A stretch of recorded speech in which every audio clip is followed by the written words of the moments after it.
did a deep dive into where this whole trend of seed oils are toxic and inflammatory came from, and you're going to be mind blown of what the origin of this is. And like anyone, you're probably thinking, oh, it had to have been like a research study. It had to have been something legitimate that people took and ran with. But no, what actually happened is there was this doctor, his name was Chris Knob, and he was an ophthalmologist, and he hypothesized, and for those of you who don't remember what that word means from Biology 101, is that he just thought this thing might be related to this thing. And what he thought that hypothesis was seed oils or an increase in PUFAs, polyunsaturated fatty acids, could be linked to macular degeneration in our society. But that hypothesis was never scientifically proven, ever. So we're running based off of just a hypothesis, and that was in 2013. Then in 2020, in steps Paul Saladino. For those of you who don't recognize that name, that's the carnivore MD. And he went on the Joe Rogan podcast and said that seed oils are inflammatory and they're the cause of all of this disease in our country. Once again, was that statement to the 15 million listeners of that podcast episode based in any research? You guessed it, no.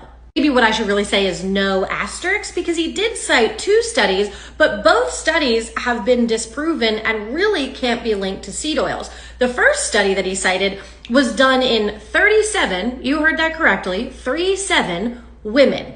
And that's a very small sample size. And what they determined is those women, when they were eating more PUFAs, polyunsaturated fatty acids, their LDL oxidation went up.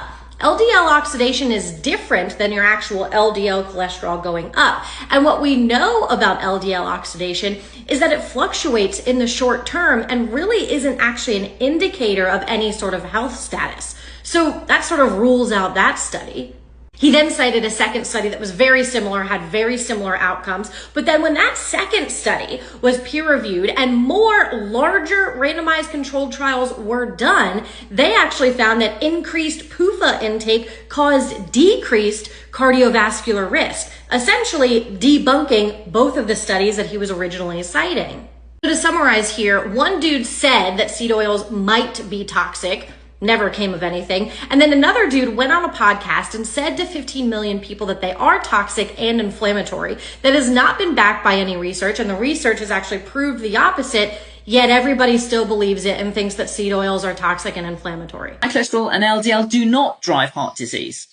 There are, heart disease is driven by sugar, high blood pressure, toxins, inflammation, and so on, not by cholesterol. In fact, I like to see people with a high LDL because LDL is just a carrier molecule. It's just the molecule that carries fat around the body. And LDL, when you're in ketosis, you need LDL to carry fat from your fat stores to the liver where it can be converted into ketones. So very often when people start on a carnivore diet or start on a ketogenic diet, you see their total cholesterol going up. Fantastic. Their LDL going up. Fantastic. HDL going up. Fantastic. Yes, that's totally desirable. They are simply the carrier molecules.